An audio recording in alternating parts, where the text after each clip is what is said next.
Well, new details tonight in the cyber attack that crippled the city of Columbus.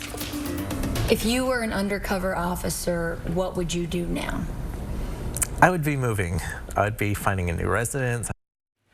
Undercover officers' information is now on the dark web. You just heard the strong advice from our cyber expert for those officers whose data is now exposed.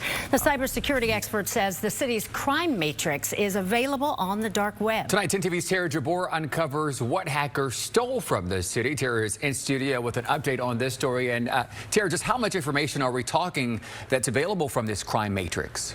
Well, Andrew and Yolanda, this database contains 10 years of reports from the Columbus Division of Police. It's officers and undercover officers' private information that includes social security numbers, addresses, and IDs of victims.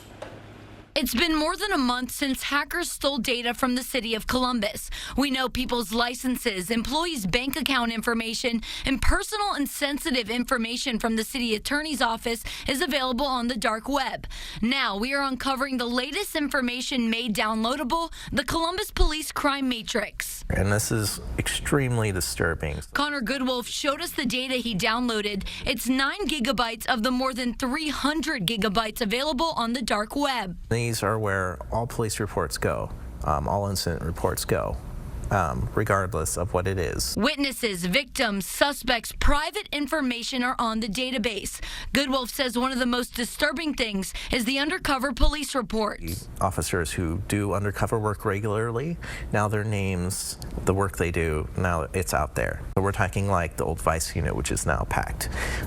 We're talking about units which maybe handle like gang crime to guns. We brought this newly obtained information to the Fraternal Order of Police President Brian Steele. He called this a serious concern, saying in part, quote, "The breach of sensitive information, especially involving undercover officers in sensitive cases like sexual assault and domestic violence, is indeed a serious concern.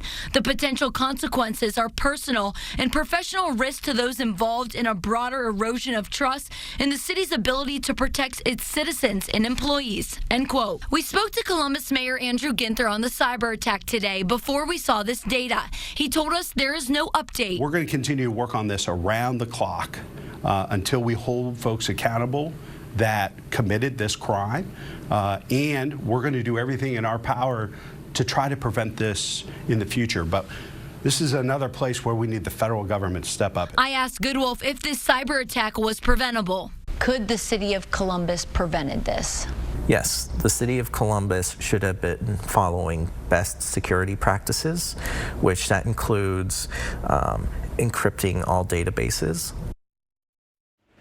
Now, I reached out to the city of Columbus at 2 in the afternoon after we saw this data. I was told that they will be releasing a statement. I have not yet received that. But in the last 30 minutes, 10 TV obtained an internal email from Police Chief Elaine Bryant. The email says in part, quote, "Just moments ago, it was brought to my attention that as a part of the city data breach, information related to members of the division may have been compromised beyond the scope of what we were originally aware," end quote.